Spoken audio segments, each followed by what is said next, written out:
Assalamualaikum warahmatullahi wabarakatuh. Bismillahirrahmanirrahim. Alhamdulillahi rabbil alamin. Wassalatu wassalamu ala asyrafil anbiya'i wal mursalin sayyidina Muhammadin wa ala alihi wa sahbihi ajma'in.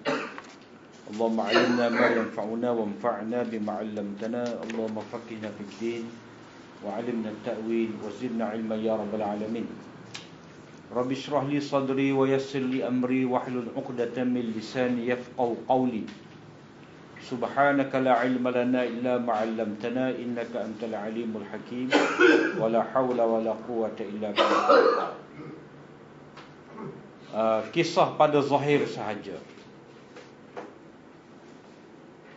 Yakni asalnya adalah perumpamaan, bukan dalam bentuk cerita pun. Kalau kata cerita ni merujuk kepada benar-benar ada individu yang tertentu dalam sejarah. Tetapi sebenarnya itu adalah perumpamaan. Jadi kisah itu hanya pada zahir sahaja. Wa ala hadzal uslub katsiran ma yuzkaru fil Qur'ani suratu Sa'idin ويذكر فيها بعض أوصاف السعادة وصورة شقي ويذكر فيها بعض أوصاف الشقاوة ويكون الغرض من ذلك بيان أحكام تلك الأوصاف والأعمال لا تعرض بشخص معين كما قال سبحانه وتعالى ووصينا الإنسان بوالديه إحسانا حملته أمه كرها ووضعته كرها. Berdasarkan kepada cara ini, yakni bukanlah dalam bentuk cerita yang sebenar, tetapi dalam bentuk perumpamaan, ataupun boleh juga kita kata termasuk di bawah sebab nuzul secara umum. Sebab nuzul secara umum banyak dinyatakan dalam Al-Quran dua contoh. Jadi dua contoh yang berlawanan.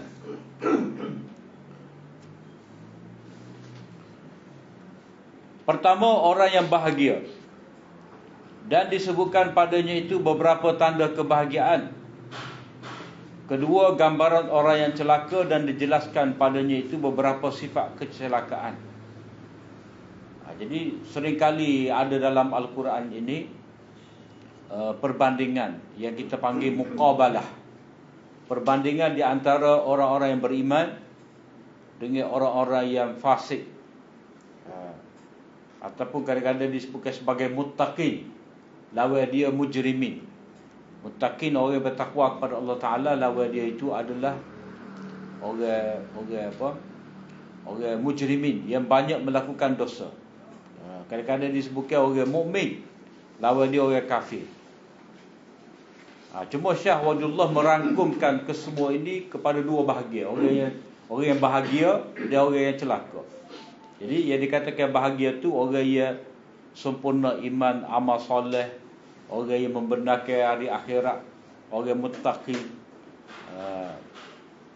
Lepas tu lawan dia tu orang zalim, orang fasik, orang mujrimin, orang mukazzibin dan sebagainya. Jadi tujuan ni, yang kita katakan sebagai tujuan dikemukakan cerita ni, ataupun ini yang dikatakan termasuk di bawah apa? Termasuk di bawah sebab nuzul secara umum, iaitu untuk menjelaskan hukum bagi sifat dan perbuatan itu. Maknanya nak menilai amal perbuatan seseorang itu, apakah perbuatan dia. Seperti dia tu mengingkari hari akhirat ke, dia banyak melakukan kerosakan atas muka bumi. Bukan untuk menyentuh individu tertentu, bukan nak membicarakan semata-mata watak individu. Tidak. Tetapi nak bercakap tentang manusia dan peribadinya itu secara umum. Kalau nak kira peribadi secara khusus ni, memadai dah Allah Ta'ala menyebut berkali-kali kepada kita ni Fir'aun. Dah. Fir'aun banyak kali dalam Al-Quran sebut. Ataupun Abu Jahal. Ada juga tetapi tidak sebut nama lah. Kalau kata surah ke apa tu tentang Abu Jahal ni. Kalla la tuti'hu wasjud waqtarib. Dalam surah Al-Alaq. Tu cerita tentang Abu Jahal. Kalau Al-Walid ibn al-Mughirah tu, itu dalam surah Al-Muddathir. Al-Muddathir. Kemudian wala tuti' kulla hallafin mahin hammazim masya'in binamim. Itu berkenaan dengan Al-Walid bin Mughirah juga. Jadi bahagian ayat yang merupakan permisalan ini ataupun asbab nuzul secara umum, tujuan dia adalah untuk menjelaskan sifat-sifat dan perbuatan-perbuatan yang dihukum sebagai kebahagiaan ataupun sifat dan perbuatan yang dihukumkan sebagai kecelakaan. Sebagaimana firman Allah Ta'ala, wa wassaynal insana biwalidayhi ihsana, dan kami telah wajibkan atas manusia itu berbuat baik kepada kedua ibu bapanya. Ibunya telah mengandungnya dengan menanggung susah payah dan telah melahirkannya dengan menanggung susah payah. Jadi ayat ni dia tidak merujuk kepada mana-mana individu. Tidak merujuk kepada mana-mana individu, tetapi dia merujuk kepada semua manusia. Cuma kalau kita jumpa, maksud Syahwalullah di sini, kalau kita jumpa dalam riwayat tafsir yang menyebutkan nama orang itu, nama orang ni, sama ada orang ni dari kalangan umat Muhammad ataupun Bani Israel, maka itu dikira sebagai apa? Afrad, individu yang berkait dengan ayat ni. Ada siapa yang berkait itu maknanya contoh, sebagai contoh saja.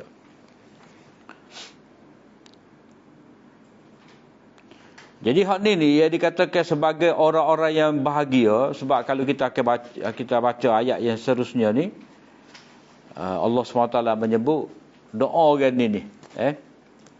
Rabbi auzi'ni an ashkura ni'mataka allati an'amta alayya wa ala waliday wa an a'mala salihan tardah.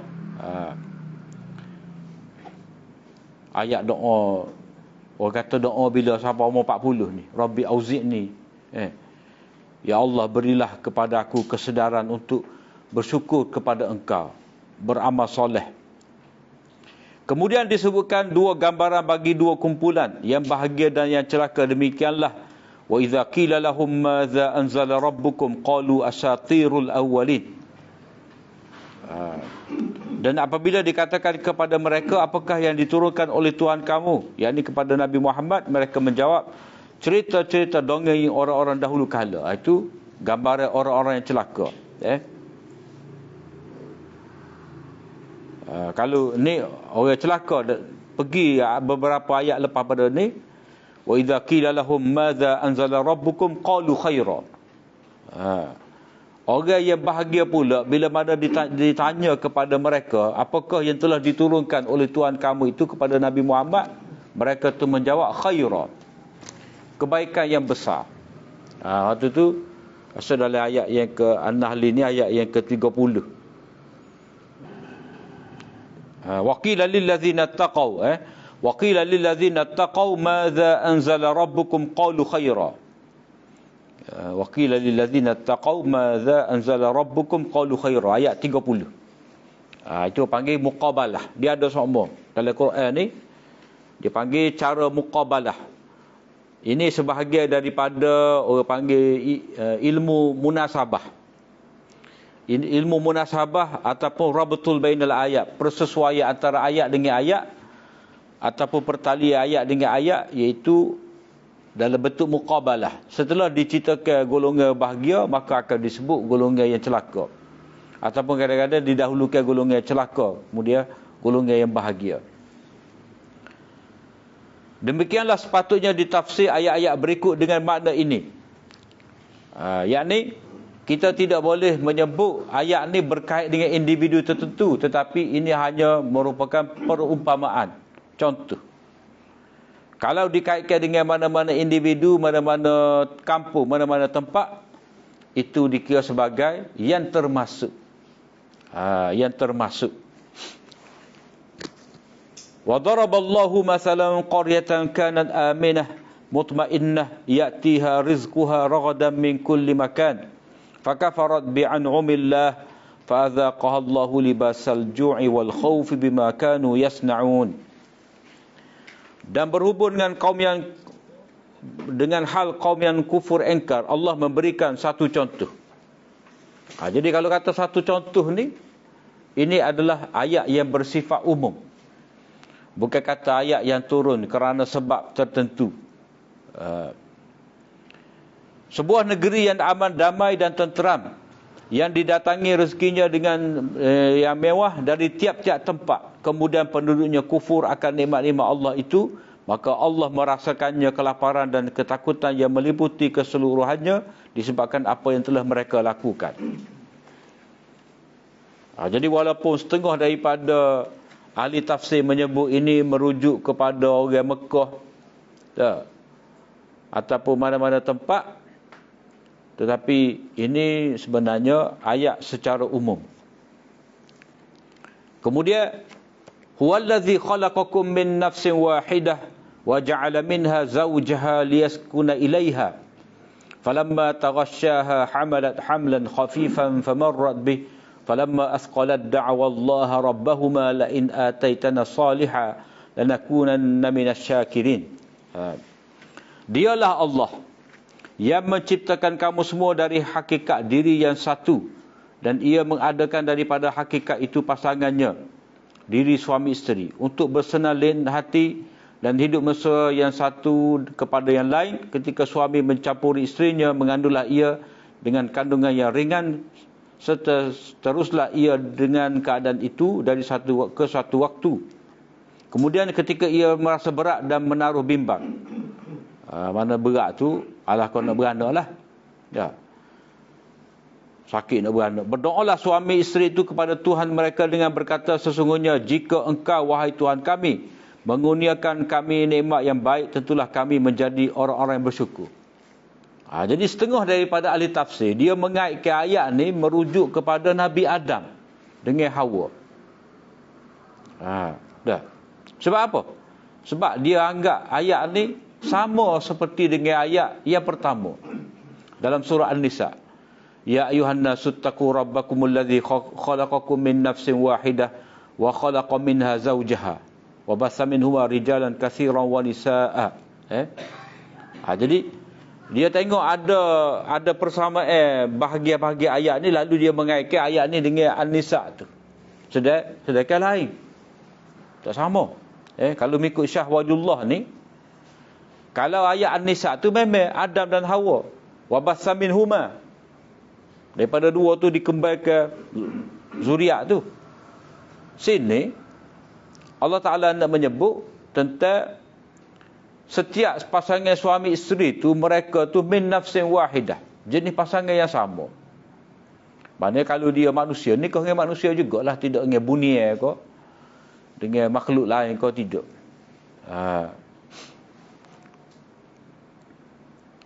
Jadi keadaan ni keadaan yang sentiasa berlaku kepada manusia ni.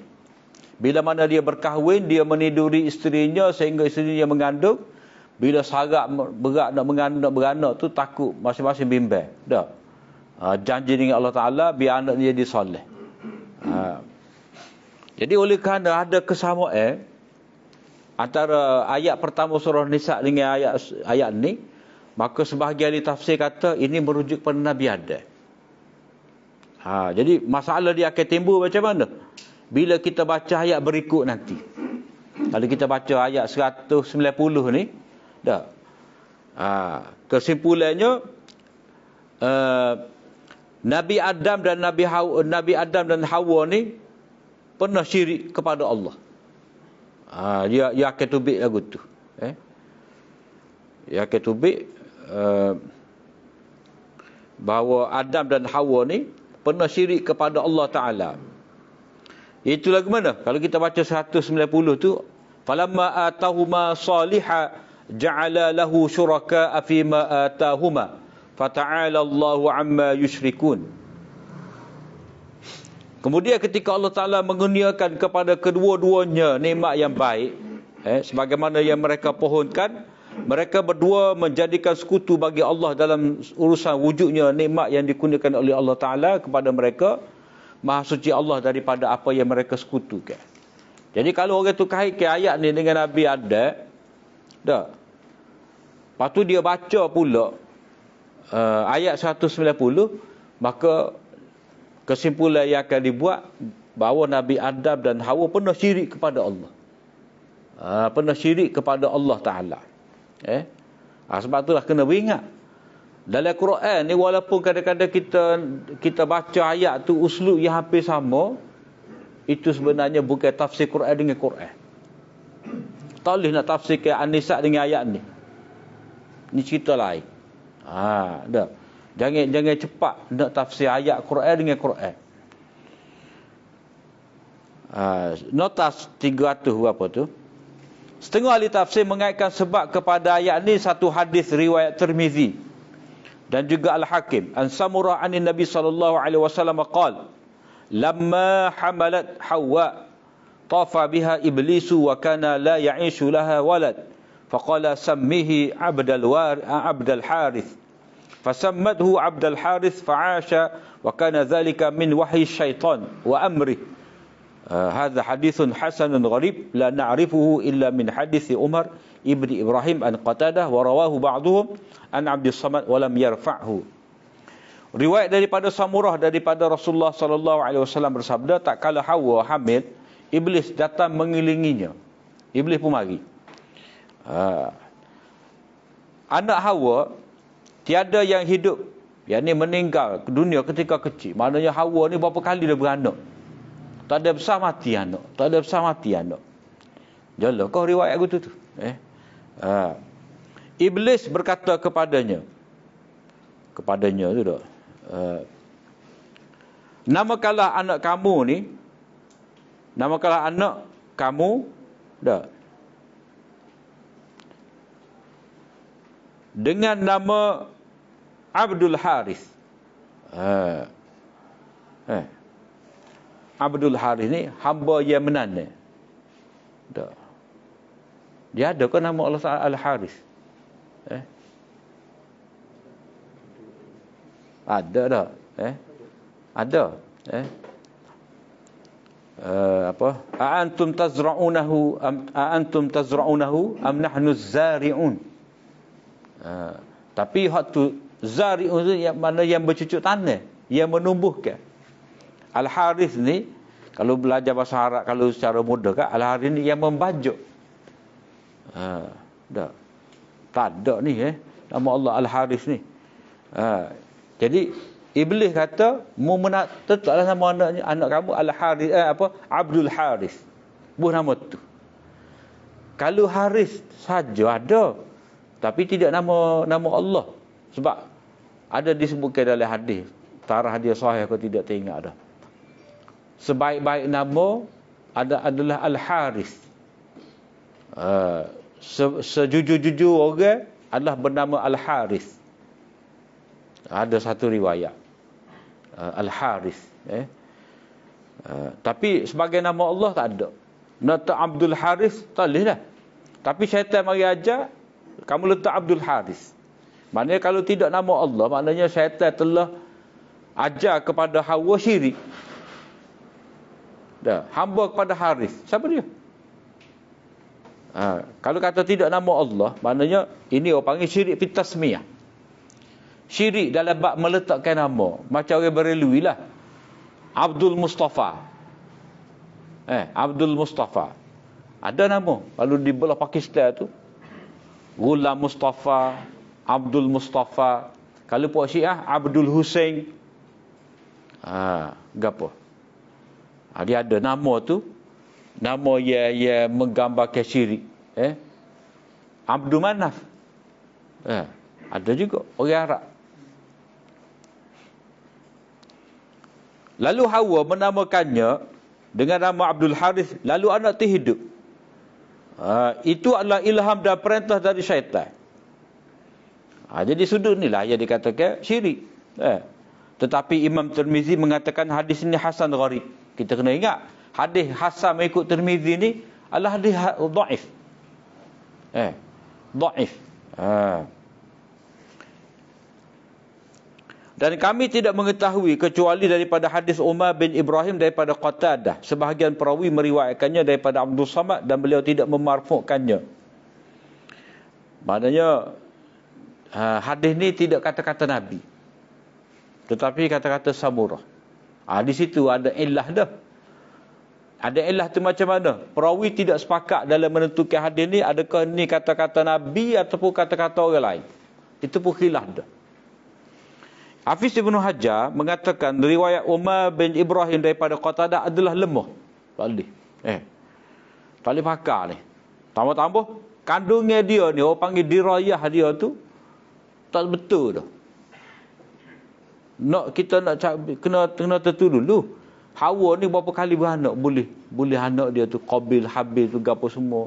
Kalau kata Abdul Harith ni anak ke berapa? Kalau kata Abdul Harith ni anak ke berapa, Qabil, Habil tu hak bila? Mana so? Imam Ahmad mengatakan Umar meriwayatkan daripada Qatadah banyak hadis mungkar yang menyalahi riwayat orang lain. Mungkar ni maknanya hadis tu tidak dikenali. Dalam keadaan bercanggah pula. Bukan mungkar amal makruf nahi mungkar, tak. Mungkar dalam hadis ni tidak dikenali.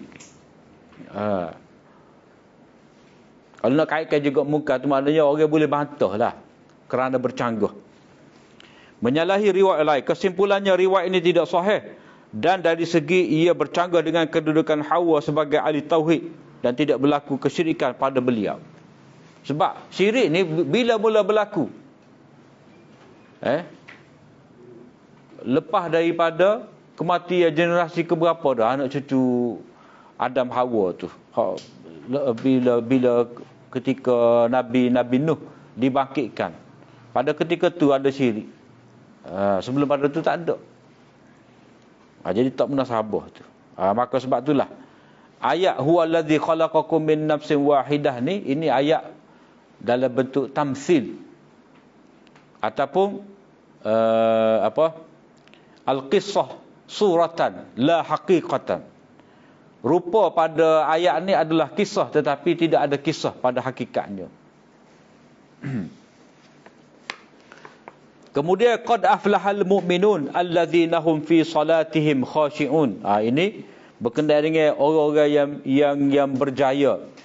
Orang yang berbahagia, orang yang berjaya itu orang yang beriman. Jadi ini tidak merujuk kepada mana-mana individu secara khusus tetapi merujuk kepada semua orang secara umum.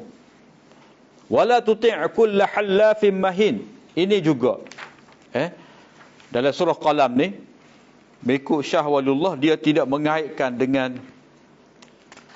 mana-mana individu. Mana-mana individu. Kalau kita baca kitab tafsir kan, kalau kita baca dalam kitab tafsir, contoh dalam surah Yasin tu, wadrib lahum masalan, wadrib lahum masalan ashabal qaryati izja ahal mursalun. Dah.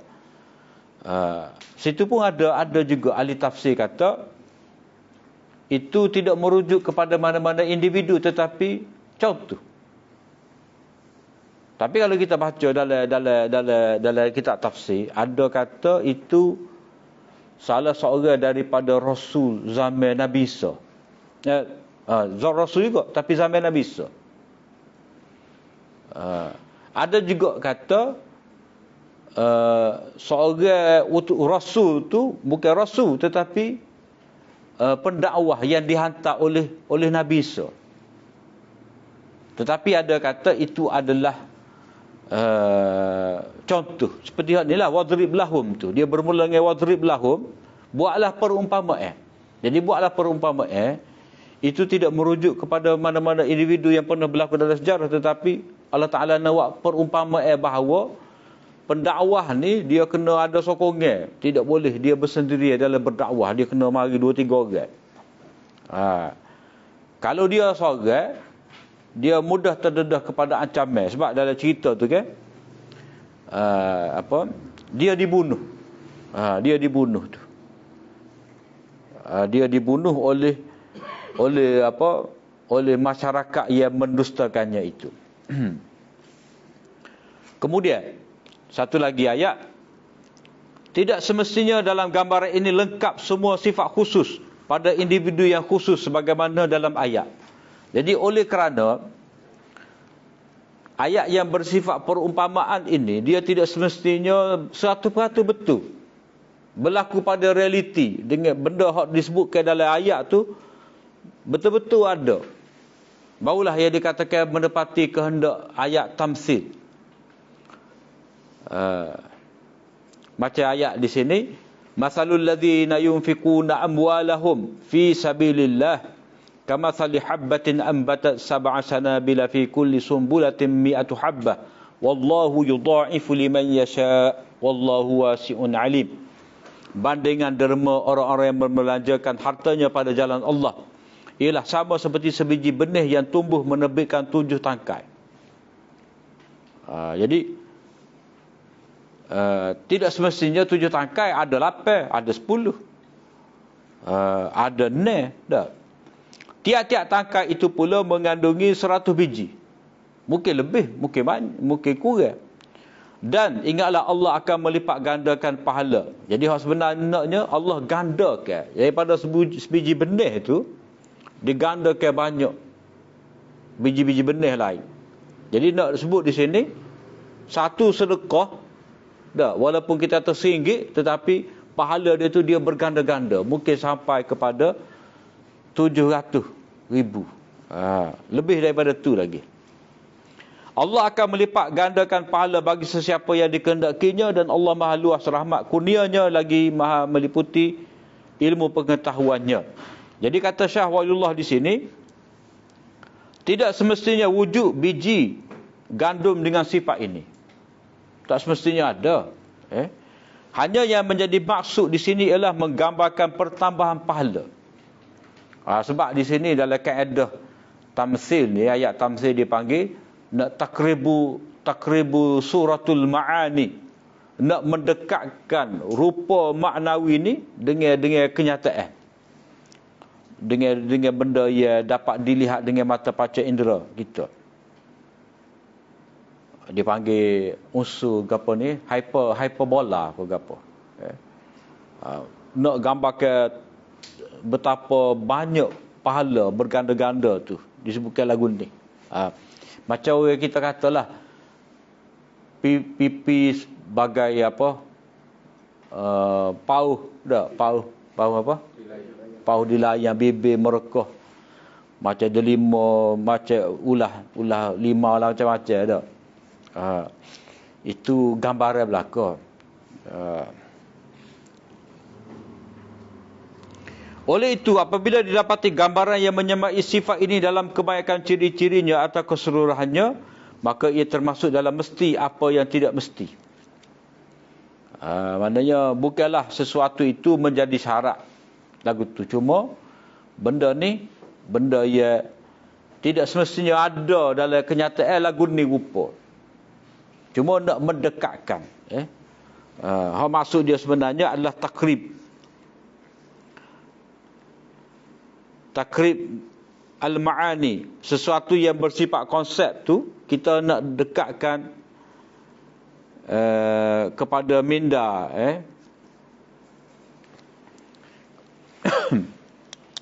Jadi dalam tafsir tu dia panggil takrib, dia panggil iltizam ma la yalzam, beriltizam dengan sesuatu yang tidak mesti. Maknanya benda tu disebut tetapi tidak semestinya lagu tu. Tu ada juga dalam tafsir. Iltizam ma la yalzam, beriltizam dengan sesuatu yang tidak mesti. Hal ini dia panggil iltizam dengan sesuatu yang tidak mesti dalam bab makna. Dia ada juga dalam nota nombor 35 ni, iltizam dengan sesuatu yang tidak mesti dalam bab nazam ayat, susunan ayat, kalimah-kalimah. Mesti apa yang tidak mesti ni, iaitu beriltizam pada syair atau pada prosa untuk menyebut satu atau dua huruf atau lebih sebelum huruf terakhir dengan syarat tanpa dibuat-buat. Contohnya, fa ammal yatima fala taqhar wa ammas sa'ila fala tanhar. Jadi di sini Allah Taala menyebut di hujung ayat tu ke, orang panggil rima ada, har. Dah. Tanhar, taqhar tu kha dengan ra tu mati. Itu orang panggil iltizam ma la yalzam. Tak semestinya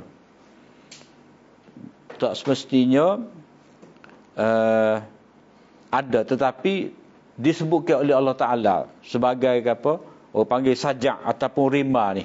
Hujung dia tu sedap didengar. Dalam ayat di atas, terdapat iltizam, yakni terus menerus menggunakan satu huruf. Menggunakan huruf yang sama. Menggunakan huruf yang sama. Huruf yang sama iaitu hak sebelum ra. Kemudian tajuk berikut. Soal jawab dalam setengah ayat Al-Quran. Dalam setengah keadaan terdapat bantahan terhadap syubhat yang terang nyata atau jawapan bagi soalan yang mudah difahami. Tujuannya untuk menjelaskan kalam yang terdahulu, yakni siyak. Siyak. Bukan kerana sesiapa yang bertanyakan soalan ini atau mengemukakan, mencetuskan syubhat ini. Maknanya kalau kita baca dalam ayat Al-Quran itu, secara zahirnya ada syubhat yang nak dijawab. Ataupun ada macam soalan. Ada macam soalan. Seringkali sahabat membuat andaian dalam menentukan soalan pada tempat itu dan menjelaskannya dalam bentuk soalan dan jawapan. Akan tetapi, jika kita perhatikan dengan mendalam, semuanya itu adalah perbincangan yang sama, yang selaras, lagi tersusun. Tidak mungkin turunnya sebahagiannya itu selepas yang lain atau dalam tempoh yang berlainan. Ia adalah satu ayat yang sempurna dan tidak terlerai ikatannya dari asal. Oh, ni tak ada contoh tak? Tak ada huraian. Ni berkenaan dengan ayat Safa dan Marwah ni. Itu berkenaan dengan Safa dan Marwah ni. Itu riwayat daripada Hisham bin Urwah, daripada Urwah bin Az-Zubair. Dia kata, pernah sekali aku bertanya kepada Aisyah. Pada ketika tu aku budak lagi. Dia tanya, ara'aiti qawla Allah Ta'ala. Macam mana ni ayat Allah Ta'ala ni, inna safa wal marwata min sya'airillah. Sesungguhnya Safa dan Marwah itu di antara syiar-syiar Allah. Faman hajjal baita aw i'tamara fala junaha alaihi an yattawwafa bihima. Sesiapa yang menunaikan haji ataupun umrah, maka tidak menjadi kesalahan kepadanya itu untuk tawaf, pergi mari antara Safa dan Marwah. Jadi kata dia, fama ala rajul syai'un alla yattawwafa bihima. Maka apakah kesalahan yang ditanggung oleh seseorang itu kalau dia tidak tawaf? Jadi apa yang jadi salahnya tawaf itu? Adakah tak perlu dia tawaf ke kerana? Maka kata Aisyah, kalla tidak. Law kana kama taqulu lakanat fala junaha alaihi alla yatawafa bihima. Jadi ayat ni turun berkenaan dengan orang Ansar, kata dia. Iaitu apa? Mereka ni sebelum daripada Islam, mereka ihlal. Mereka buat haji dah. Mereka orang-orang jahiliah dulu mereka buat haji. Mereka pergi juga Safa dan Marwah itu. Tetapi pada ketika itu ada berhala. Ada berhala di situ. Nama apa? Berhala di Bukit Safa seekor, di Bukit Marwah pun ada juga seekor. Jadi bila mana mereka ni masuk Islam, jadi mereka teringat dulu. Dulu kita pernah sa'i juga antara Safa dan Marwah ni. Jadi mereka rasa yataharrajuna, rasa bersalah untuk tawaf di antara Safa dan Marwah. Bila mana mereka masuk Islam, mereka tanya pada Nabi sallallahu alaihi wasallam, maka Allah Taala kata, "Innas Safa wal Marwata min sya'airillah." Jadi Bukit Safa dan Marwah itu bila kamu sa'i antara kedua-duanya itu adalah syiar Allah juga, mengagungkan Allah. Maknanya tak ada sangkut paut dengan berhala. Maknanya mereka rasa sebuah salah itu sebab teringat zaman dulu. Jadi sekarang ni bila sudah Islam dah, Nabi menguasai Mekah, tak ada dah berhala di situ seperti mana di keliling Kaabah tu. Jadi cerita lepas tu tak ada. Jadi hak asalnya Bukit Safa dan Marwah itu adalah tempat-tempat yang mana Nabi Ibrahim meninggikan syiar Allah, mengagungkan Allah. Cuma orang-orang jahiliah telah menyelewengkan ibadat haji tadi, iaitu mereka pergi membesarkan berhala-berhala di situ. Jadi maka turunlah ayat Innas Safa wal Marwata min sya'airillah. Jadi ayat tu tadi sebenarnya untuk menjelaskan jawapan kepada kemuskilan yang mari pada sebahagian daripada sahabat Ansar yang rasa bersalah tawaf di antara Bukit Safa dan Marwah. Sebab itu adalah tempat syiar, syiar mengagungkan nama-nama Allah, mengagungkan Allah, talbiyah, labbaik Allahumma labbaik. Jadi tak timbul persoalan mengagungkan berhala. Sebab berhala sudah tidak ada. Kalau ada berhala di situ pun, itu sudah dihapuskan. Hak asal agama Nabi Ibrahim adalah tawaf di situ dalam keadaan mentauhidkan Allah. Jadi riwayat ini boleh tengok dalam Muwatta' dan juga Bukhari. Itu nota kaki bagi tajuk ni. Jadi Inna Safa wal Marwata min sya'airillah ayat 158. 158 surah Al-Baqarah. Di ayat Inna Safa wal Marwata min sya'airillah ni, itu kalau kira sebenarnya dia mari lepas daripada Kaabah, kan? Tak. Cerita Kaabah tu, saya kulus sufaha tu, tak, cerita tentang Kaabah. Yang mana orang Yahudi ni dia mempersoalkan soal Kaabah. Tak. Dia kata kiblat asalnya tu Baitul Maqdis.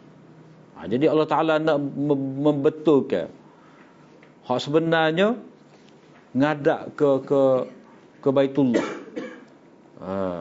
Dah. Cuma orang Yahudi ni dia tukar mengadak ke sana. Dan mari pula ayat Innas Safa wal Marwata min sya'airillah ni juga nak menegur perbuatan orang Yahudi yang menyembunyikan banyak perkara-perkara sejarah selain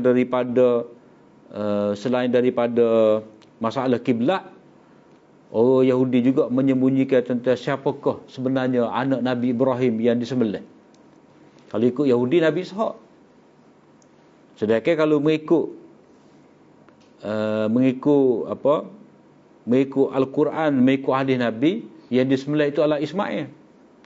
Jadi Bukit Marwah itulah, bila sebut Inna Safa wal Marwah tu, kalau tengok dalam ayat tu, itu sebenarnya Allah Ta'ala nak memberitahu kitman, penyembunyian fakta yang telah dilakukan oleh Yahudi berhubung dengan siapakah sebenarnya yang disembelih. Sebab yang disembelih itulah bila kata di Safa Marwah, di Marwah, maka itu merujuk pada Nabi Ismail, tidak Nabi Ishaq. Kemudian waqad yadhkuru sahabatu at-taqadduma wat-ta'akhur wa yuriduna bidzalika at-taqaddum wat-ta'akhur rutbi laz-zamani. Kadang-kadang sahabat menyebut dahulu dan kemudian, dan dimaksudkan dengan demikian terdahulu dan terkemudian dari segi tertib tingkatan. Tingkatan darjat kedudukan benda tu, bukan dari segi tertib masa. Sebagaimana Ibnu Umar berkata berhubung dengan firman Allah, "Wallazina yaknizuna adh-dhahaba wal fiddata wa la yunfiqunaha fi sabilillah fabashshirhum bi'adzabin alim." Dan ingatlah orang-orang yang menyimpan emas dan perak serta tidak membelanjakannya pada jalan Allah, maka khabarkanlah kepada mereka dengan balasan azab seksa yang tidak terperi sakitnya. Jadi kata dia, ini sebenarnya sebelum diturunkan kefarduan zakat. Sebelum diturunkan kefarduan zakat. Apabila zakat difardukan, Allah menjadikannya sebagai penyucian bagi harta. Jadi di sini ada kemuskilan ni. Ada kemuskilan dari segi tertib dia ni. Sebagaimana yang diketahui bahawa surah Taubah adalah surah yang terakhir diturunkan. Dan ayat ini termasuk dalam kisah terkemudian. Jadi macam mana Ibnu Umar boleh kata ayat ini diturunkan sebelum kefarduan zakat? Sebab dalam hadis pun ada sebut apa-apa ia dizakatkan, maka ia tidak dianggap sebagai harta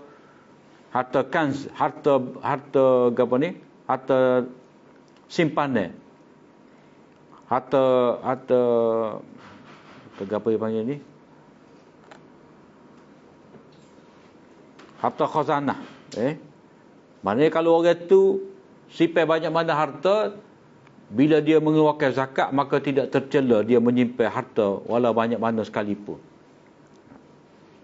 Kefarduan zakat telah pun ada sebelum dari itu lagi, sejak berapa tahun. Jadi kalau kata surah ni, surah Taubah ni antara surah yang terakhir yang diturunkan, tak?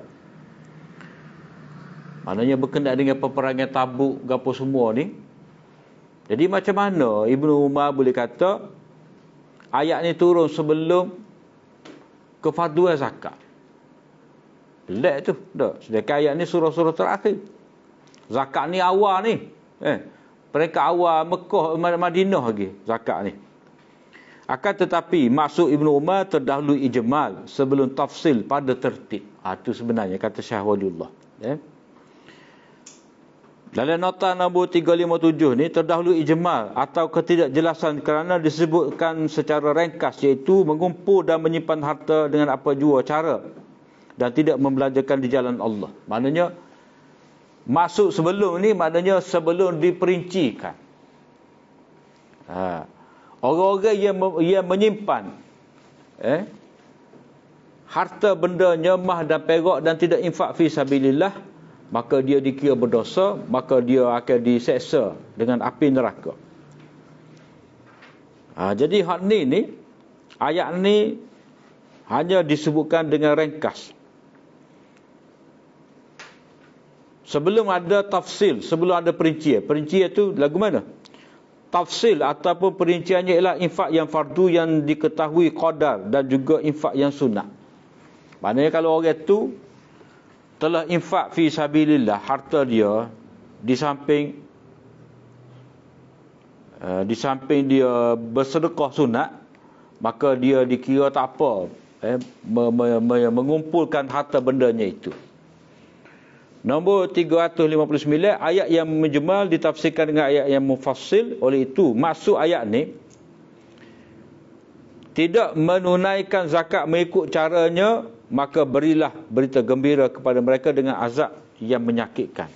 Mana akibat daripada tidak membelanjakan harta sebagaimana yang telah difardukan ke atasnya itu zakat dan juga jenis-jenis harta yang wajib lain, maka akan ditimpa azab kepada orang itu. Dua syarat bagi ahli tafsir. Habis sikit lagi. Ringkasnya, apa yang disyaratkan bagi ahli tafsir dalam bab ini tidak lebih daripada dua perkara sahaja. Maknanya berhubung dengan riwayat-riwayat yang digunakan untuk menafsirkan ayat ni, hak pentingnya pertama mengetahui kisah peperangan dan sebagainya yang terdapat isyarat tentang karakteristiknya, ciri-cirinya. Maknanya untuk mengetahui penjelasan tentang peperangan Tabuk ke, Badar ke, Uhud ke, peperangan Ahzab ke, kalau tengok dalam Quran tak detail, maka perlu kepada riwayat hadis. Ahli tafsir tidak akan dapat memahami makna ayat tanpa mengetahui kisah peperangan itu. Yang ini mestilah dia kena ketahui berpandukan kepada riwayat-riwayat hadis. Kedua, mengetahui faedah sebahagian daripada syarat yang menjadi ikatan.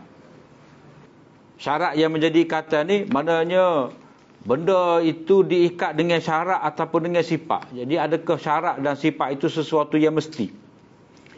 Demikian juga syarat ketat pada setengah tempat yang hanya dapat diketahui melalui sebab nuzul. Nombor 360.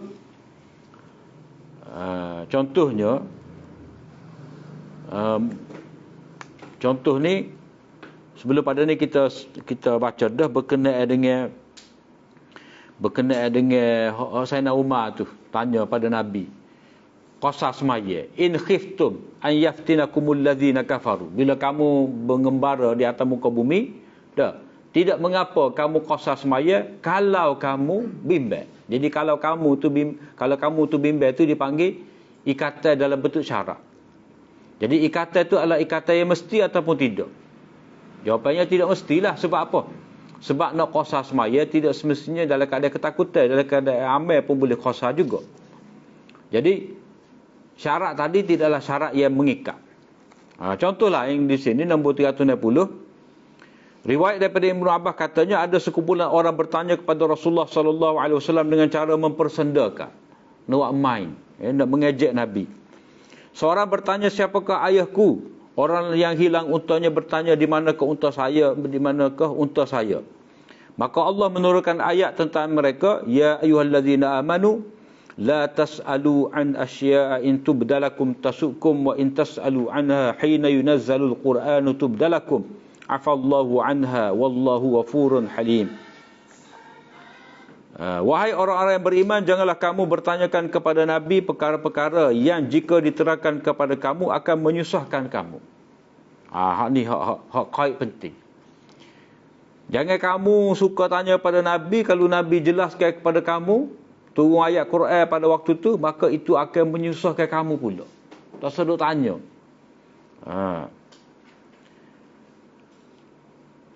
Dan jika kamu bertanya mengenainya pada ketika diturunkan Al-Quran, tentulah akan diterangkan kepada kamu hukum tu. Allah maafkan kamu dari kesalahan bertanyakan perkara-perkara itu yang tidak dinyatakan dalam Al-Quran, kerana Allah Maha Pengampun lagi Maha Penyabar. Jadi turun ayat ni menyebut jangan bertanya apa-apa. Kalau ditanya, maka akan dapat jawapan, dan jawapan itu tentu akan memberatkan kamu. Maknanya jangan banyak tanya. Jangan banyak tanya. Sebab apa? Sebab zaman ni zaman tasyrik. Zaman hukum hakam tu masih lagi turun. Jadi kalau tanya kau tu halal kau tidak, boleh makan kau tidak, ayat boleh makan kau tidak, kalau tanya Nabi. Kalau tu Quran kata tak boleh makan, susah kan? Sebab itulah jangan banyak bertanya pada zaman Nabi. Jadi kalau zaman lah ni, kalau banyak bertanya boleh ke tidak? Ya tak adalah, sebab zaman tasyrik berlalu dah. Sebab apa? In tubdalakum tasukum ni, ini adalah qaid ni ataupun syarat ni. Yang mana syarat ni hanya ada pada zaman Nabi. Zaman kita ni tak ada dah. Jadi sebab itulah kalau zaman kita ni, kalau kita nak tanya hukum, tak apa. Tak. Kalau zaman Nabi tu kalau tanya hukum, tak, dia jadi takut jadi apa, susah pula. Macam cerita itulah cerita sahabat. Dia suruh tak sedap hati terhadap bini dia. Lagu mana kalau aku dapati bini aku ni dengan lelaki lain gini-gini ni. Dah. Jadi dia bicara dah. Dia suruh sahabat dia tu ni tanya pada Nabi. Dah. Sahabat ni kah dia. Pakai tanya benda ni pada Nabi. Tapi dia kata tak apa, aku nak tanya sendiri. Akhirnya hak dia bimbang tadi, hak timbul persoalan pada dia tu berlaku pada diri dia. Dia diuji lagu tu. Dia diuji lagu tu. Maka tu lah hukum li'an tu. Jadi banyak soalan ni maknanya dilarang pada zaman Nabi. Sebab itulah kalau kita tengok Nabi kan, berapa malam saja Nabi berterawih bersama dengan sahabat. Malam keempat tu Nabi tak tubik dah. Sebab apa? Sebab takut fardu. Kalau fardu susah berlaku pula. Jadi sebab itulah Nabi tak keluar. Kemudian bahagian berikut ni habis dah kira bab asbabun nuzul tu. Dia masuk bab fan taujih. Fan taujih ni cara memberi penyelesaian bagi kemusykilan. Wallahu a'lam. Wa akhiru da'wana alhamdulillah rabbil alamin.